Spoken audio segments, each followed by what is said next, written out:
Okay, folks, welcome to my review of Mrs. G Comics number 5. The Queen and the Pauper Whispers Across Time. Follow me as we descend into debauchery. Now, the Mrs. G series of comics is written by one Joanna G. I have no idea if this is even close to a real name, and I also lifted this image straight from her own website because I didn't want to go poking around the internet and invading her privacy. Suffice it to say, she apparently looks very much like this character that you see represented here, who is a fictional version of herself. If you've heard of self-inserts, the Mrs. G series of comics is intentionally that. Her Amazon author page gives a basic outline of the Mrs. G series as follows. For 28 years, I've been the epitome of a perfect wife, always decent and faithful. But ever since I became entangled in my husband's FBI operations, I'm falling into situations that push things to the edge and test the strength of my psyche and my relationships. Follow me on my journey as I document all those events. Now, there's a few things I'd change about this description. First thing is, I always prefer to use words rather than the actual numbers. So here, instead of the number 28, I'd use the words 28. This comma is not necessary, so let's remove that. Here, I think we should replace the words I've been with I was. And the reason being is that I've been implies an activity that is possibly continuing even in the present, whereas I was denotes a past experience which may or may not be continuing in the present. And I think increasing the uncertainty with I was gives the reader a little bit more to wonder about, especially when what's being wondered about is whether the character's decency and fidelity continue. This dash needs to be a long dash or a double dash. Otherwise, it's just a hyphen. Hyphen is for joining words. The double dash is for joining clauses. Here, I'm actually going to reverse what I did earlier and change this I'm into I've been. Reason being is that though number 1 is obviously the beginning of the Mrs. G series, it's not necessarily the first adventure that Mrs. G has had, and therefore I've been leaves it open to the reader to speculate as to whether there have been prior adventures. Rather than say push things to the edge, let's go with push me to the edge. It's always more thrilling to connect with a character than with events. Speaking of events, let's change all those events to my adventures, just because that sounds more exciting. So here we go on the second pass. For 28 years, I was the epitome of a perfect wife, always decent and faithful. But ever since I became entangled in my husband's FBI operations, I've been falling into situations that push me to the edge and test the strength of my psyche and my relationships. Follow me on my journey as I document my adventures. So now let's talk about those adventures. In the first issue of Mrs. G Comics, Death in Downward Dog, Mrs. G encounters murder and terrorism in a rope yoga class. Now, what I like about this start to the series is not only does it establish the erotic mystery theme, but it also gives us a reason why Mrs. G is able to hold her own against at least average male protagonists. As a longtime yoga practitioner, she's really strong. So immediately we get rid of any Mary Sue effect in the strength department. Now, as much as this is a mildly erotic comic, you might think that the mystery only makes up a small portion of what's going on in the book, but really that's not the case. It's actually rather surprising just how cerebral this book can get, especially with dealing with the framing sequence at the beginning and the end, which actually call into question the reality in which this series exists. I would even say that the way the story is framed makes it so compelling that you pretty much have to go to the second issue just to get your questions answered about the first. The second issue actually winds up being much more straightforward. Mrs. G and her FBI husband visit a beach resort that has a sister resort under construction nearby.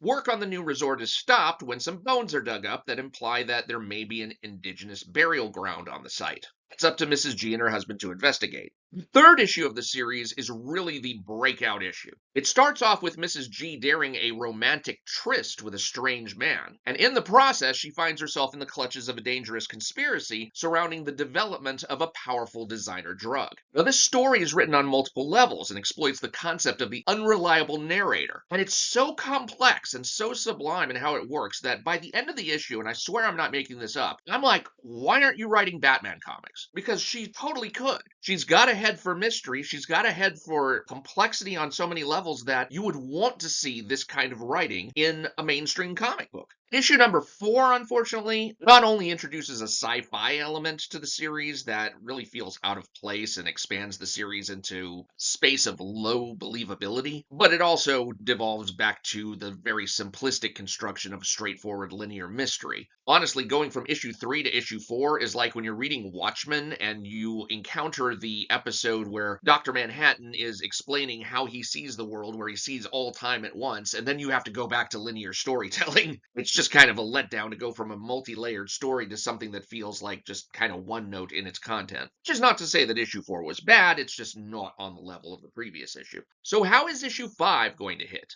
First, let me mention the art team of R. Dos Santos and P.R. Soliver. I have no idea whether these names are pseudonyms or not. What I do know is that I'm going to have a lot to say about the art during the course of this video. I definitely wanted to reread these 4 issues before getting into number 5. Unfortunately, I found out that I don't have these issues anymore. I either deleted these books after I was done giving notes on them, because that's how I got into this in the first place. Mrs. G reached out and asked if I would give her notes on these first 4 issues before asking for a video review on number 5. Or else the links that I'd been given to read them at had expired. Whichever one of the two it is, I just didn't have access to these books anymore. I nearly asked for another set of review copies, but then I realized I should just go ahead and buy my own copies, which I did with the first 3 issues. But when I went to the series page on Amazon, from where I pulled the series description we covered earlier, and by the way, not only can you get these books on Kindle, you can also go to Patreon and pay for the PDFs there. I'll provide the links to both sites. But on the Amazon page, I stumbled across this note. Note: individual comics are separate stories, so you can jump in any one of them. But I recommend that you read them in order, because there is an overarching, story arch, too. This pun does not hit. It's not story arch. It's actually story arc. Once that pun disappears, there's really no sense in having it written like this. Let's go with this instead. Note: each comic is an individual story you can read by itself, but I do recommend you read them in order so that you can appreciate the story arc that penetrates them all. Yeah, you see what I did there? Going by that note, I was thinking that maybe it would be better if I were to try and approach this book as if I were a new reader who had not read the prior 4 installments. That's a little bit easier said than done, considering that this issue appears to be a direct continuation from issue number 4. However, although this previously page does go into great detail about what happened in issue number 4, there's not much that we need to know about what went on there to understand this issue. Previously, Mrs. G follows her husband to a camp in the woods where he is on an undercover FBI mission investigating the mysterious disappearance of campers each year. And then some wild stuff happens, and Mrs. G is sent time traveling into the past. So the story opens in the year 1136, where a rather short individual, whose name we later learn is Finnick, is taking advantage of suckers with a nut and cup version of 3-card Monty. Already I'm a little bit peeved with this artwork. I'm not liking how this scene is composed. The most prominent figure in the top panel is the guy on the left. He's walking towards Finnick's table in a hurry. That basically upstages the scene with Finnick and the guy who's playing the nut and cup game. Consequently, at this point, we're no longer caring so much about the game as the fact that it looks like the game is about to be interrupted. We've also got this old woman who, for some reason, is standing in front of the character who's playing Finnick's game. Unless this is the guy's mom who's pissed off and walking away, we don't need this woman in the scene blocking one of the major characters in it. These couple of panels down here are just a whole batch of bad choices. First, you've got the leftmost guy in the top panel having his foot clipped by the second panel, which drags our eyes down into the second panel before it's time. The dialogue balloon from the third panel that clips up into the first panel does the same thing. Now our eyes get dragged down into the third panel before it's time. These 2 dialogue balloons are half in, half out of the panel. The problem is that just as they're jutting out into the surrounding space, it makes the reader wonder if there is a surrounding context that we need to be paying attention to, but there's not. And look at what happens with this guy's elbow. His elbow juts from the second panel into the third panel, and then his elbow gets clipped in the third panel by the second panel. This is all just a hodgepodge of mess that we don't need. Whenever possible, what you need to do is just do what's worked for almost 100 years now. Seriously, American comic books have been around almost that long. Draw a box, and then put everything in the box. These little artistic touches that you think are dynamic or exciting are usually just confusing. Your primary focus needs to be on telling the story, not showing off all the ways you can incorporate these little art foibles into the book. I'm also not liking the sound effects in this panel. All this guy's doing is grunting, I get that, but still, that's dialogue. It ought to be in a dialogue balloon, even if that means you have to put it as smaller print. And who cares if it's small print? It's a grunt, it's not Shakespeare. This sound effect needs to go away altogether. Why is there a pop sound? All he did was lift up the cup. He's not a magician. He didn't just materialize it so that it displaced the atmosphere. There's no pop sound involved in that. In the next portion of the scene, we have another case where the dialogue is cast as a sound effect. That actually makes it harder to read. In fact, I think I actually went through this scene like 5 times without realizing there was dialogue in that little portion. But aside from that, you have the really weird choice to keep the action of the game off panel. Now, I haven't read the script for this comic, so I don't know if it was written like this and then the artist just did it as written, or if the artist decided to cut corners and take a scene that might have been complex on account of trying to do the nut and cup game and made it into a focus on Finnick's eyes instead. I've seen artists do this sometimes. You give them specific instructions and then they cut corners because what you've asked for is too complex for them. In any case, whether it was the writer who decided to write it this way or just the artist who decided to draw it this way, I don't think this was a good choice at all. Even as we're watching these panels here, our minds are trying to imagine the action of the nut in the cup moving around and around and around. One of the reasons we read comics in the first place is so that we don't have to use our imagination like that. We can just see it happen on the page. Here, it's almost like trying to make the reader imagine everything as if he was reading a prose novel. So just as introducing art foibles has a tendency to overtax the reader's brain, so does leaving out critical action on the page.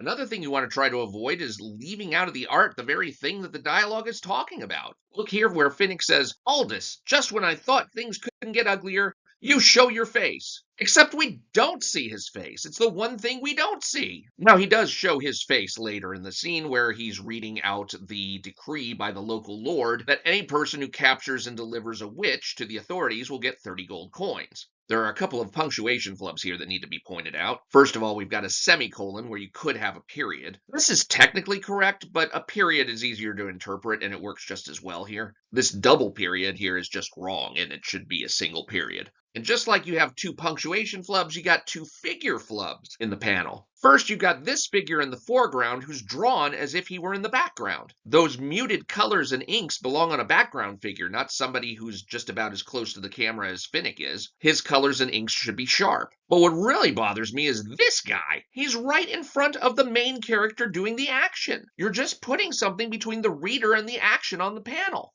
These bad composition choices just come one after another. I mean, look at how this character's feet break out of the panel. It looks like the character's walking on air. Not only that, but Finnick is supposed to be the important character in this panel, but both the walking on air effect and the proximity of this character to the camera practically cancels out our attention to Finnick. This character could have been left out entirely. We needed to see Finnick walking into the alley and nothing more here. Those 2 characters off to the left are fine, but this character on the right is just obnoxiously in our face. And as much as I'm ragging on the art, it's not like the writing doesn't have its problems. Here we have a scene where a guy gets killed by 1 punch to the jaw. Usually when a guy gets murdered by a single punch, it's not because the punch itself killed him. It's because the guy hits his head on something really hard on the way down, like the edge of a table or a concrete sidewalk or a cobblestone path in this case. And after the murderer sends Finnick away with a warning to bring 20 gold coins by tomorrow, which sets up Finnick's motive for collecting the witch's bounty, we get 3 panels of Finnick just running away. Just a bunch of heavy breathing and running footfalls. You know what I'd really like to be hearing in this scene?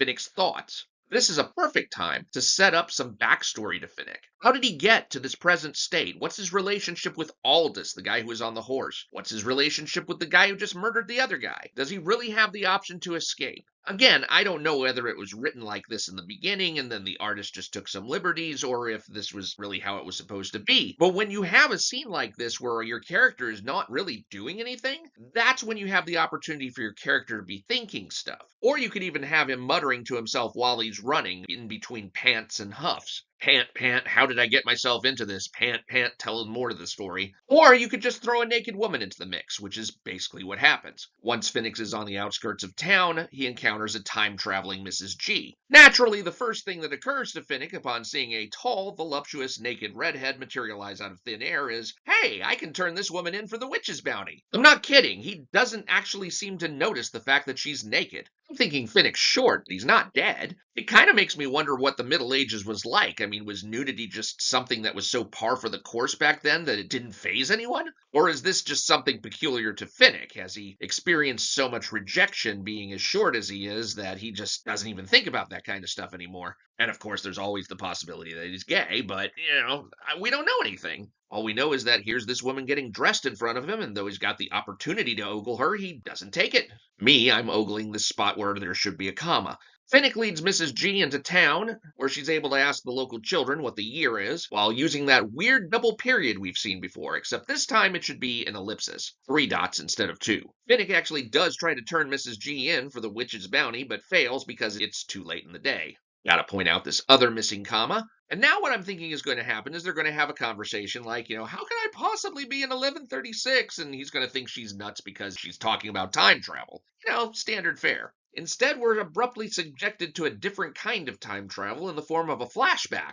Apparently 10 years ago, Finnick was a court jester to the local lord, but he experienced some sort of fall from grace, as demonstrated by the fact that he's living in the now dilapidated barn that he once joked about Aldous and his goat living in. Now, there are a couple of problems to introducing the flashback motif at this point. One of which is that it really does feel like it's time travel on top of time travel, so it's kind of a double whammy. The other thing is that it's giving me the impression that Finnick, rather than Mrs. G, is the main character of this story. Now, I know as someone who's read the first 4 issues that this is kind of a departure from those 4. But if I'm putting my new reader hat on and coming to this book as if I'm seeing it with fresh eyes, I'm going to be wondering whether or not Mrs. G is always the supporting character in what's supposed to be her books. Of course, it's still early in the book, so it's kind of soon for a new reader to jump to that conclusion. So Finnick goes off and gets some extra clothes for Mrs. G, and when he returns to the barn, he finds that she's pining for her husband who is lost in time to her. And not just pining, she's actually doing something about her feelings, which results in her setting off the temporal energy that still dwells within her, and causes her at the climactic moment to disappear. Now, I haven't shown you nearly so much as there is to show of this particular scene, largely because it's pretty X-rated. There's not a lot of explicit nudity, but the dialogue, the things that she says to herself, the actions she's taking, the sound effects of the actions. Basically what I'm trying to say is Mrs. G number 5 is a pretty explicit book. It's the most explicit book of the series by far, although I'm trying to approach this with my new reader hat on, so I'm not supposed to know that. Just like before, putting on my new reader hat makes this scene even more problematic. This scene is just straight up pornographic. It's pornographic in a way that I don't believe any other scene in the previous books was. Aside from the fact that she time travels upon climaxing, there's really no redeeming worth to this scene. And the sheer gratuitous nature of this scene kind of changes the nature of the comic itself from being an erotic mystery or erotic fantasy to just being straight up porn. If you've ever watched any pornographic movie, you know that most pornos, even if they have some sort of plot, those plots are just razor thin and only serve to provide us with some flimsy narrative structure to move us along through the sex scenes. This comic is dangerously close to descending into just being a porn movie in comic book form.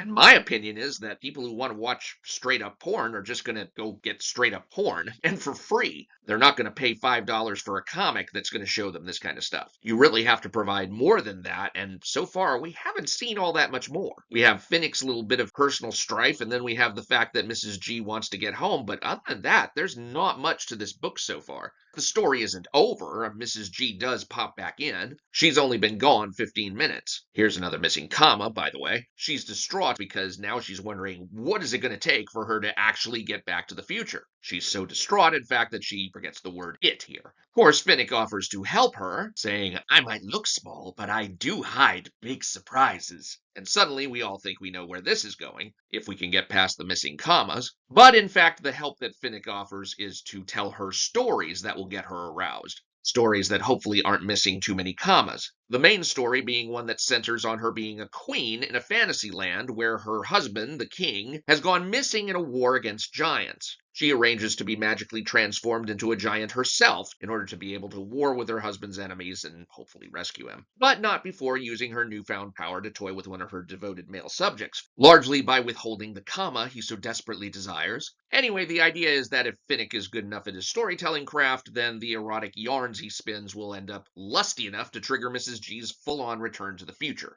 Unfortunately, Finnick is no master of punctuation either. That first comma should be a period, the second comma should be an ellipsis. Not one to pass up an opportunity to get rich, though, Finnick decides he's going to charge the local yokels admission to watch Mrs. G as she partakes of his erotic stories. Now, this is probably where the comic peaks at this point because it introduces the kind of layering that I think is really, really valuable in a story. What Mrs. G demonstrates here is that she's capable of writing a single story with multiple motivations. Mrs. G wants to get home, Finnick wants to get rich. Same path, different motives. That makes for a more interesting story. It's kind of like the original Star Wars, where Luke Skywalker wants to rescue Princess Leia out of the goodness of his heart. He knows it's the right thing to do. But Han Solo's a smuggler. He could care less about rescuing the princess. Until Luke motivates him by reminding Han that she's a princess, so she's got money, right? And Han loves money, right? It's another great example of how you can get two very different characters with different goals on the same path. Anyway, after another explicit round of pleasuring herself, Mrs. G does temporarily fade out again under the watchful eyes of the villagers who have paid Finnick's price to see her. And just in time, too, because here comes Finnick's murderous associate wanting his money. But even after Finnick offers him the money, this guy is just way too vengeful and suspicious to let Finnick off. So he decides to kill Finnick. But he's thwarted by the return of Mrs. G and the arrival of Finnick's old nemesis Aldous, who actually wants Finnick alive. Maybe so he can drink Finnick's blood, because for some reason Aldous is drawn as a vampire here. Aldous takes Finnick and Mrs. G into custody and reveals to Finnick that the reason he's wanted alive is so that the local lord can watch one of Mrs. G's performances himself. And if Finnick doesn't feel like ponying up an erotic story to trigger Mrs. G's performance, he'll be treated to the alternate performance of seeing Mrs. G get burned at the stake for witchcraft. Now, how the rest of the comic plays out, I'm not going to reveal. You'll have to purchase it yourself to find out how it ends. But suffice it to say that at this point we are left with some questions. What happens at the local lord's castle? Will Mrs. G ever make it back to her own time? And what happens to Finnick?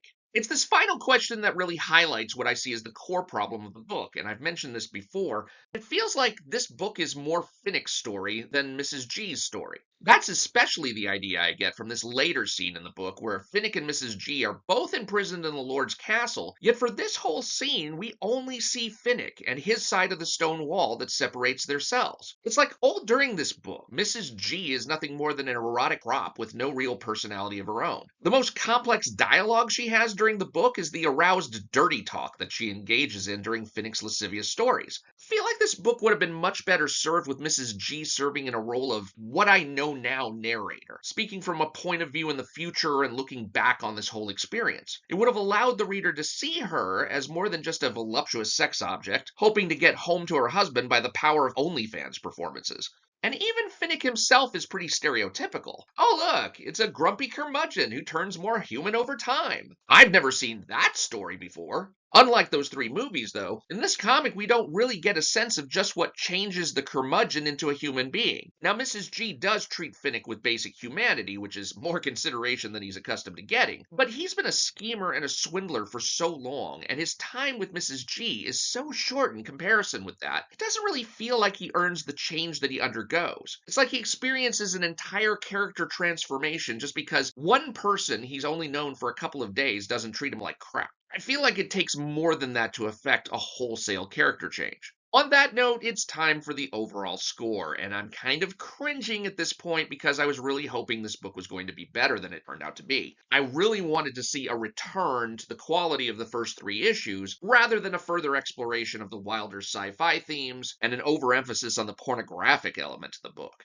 Honestly, I wish I could go back and do a video review of issue number 3, because that issue actually gives Cyberfrog a run for its money. At least my memory of it does. I don't know how well it's going to hold up on second reading. But it really wouldn't do any good to go backwards. You're only as good as your last issue, especially if, as in this case, you're a new reader coming to the series for the first time. So I hope that the score I'm giving today is a caution to return the series to its prior greatness. The next issue in the Mrs. G series is supposed to be a team-up with Sherlock Holmes. I'm crossing my fingers that the character of Mrs. G will be given a role in that next issue that's something way more substantive than just a porn star accessory who happens to be in a Sherlock Holmes story. If she winds up being an erotic tool in that issue also, then that one, like this, will probably get a 3.0 out of 10. It's actually kind of ironic that Bloodruth number 1 and Mrs. G number 5 are together on this list. Bloodruth number 1 is actually similar in that there are all the makings of a good comic here, but just as Bloodruth was hobbled by demon porn, just fighting demon after demon after demon, Mrs. G number 5 is hobbled by porn.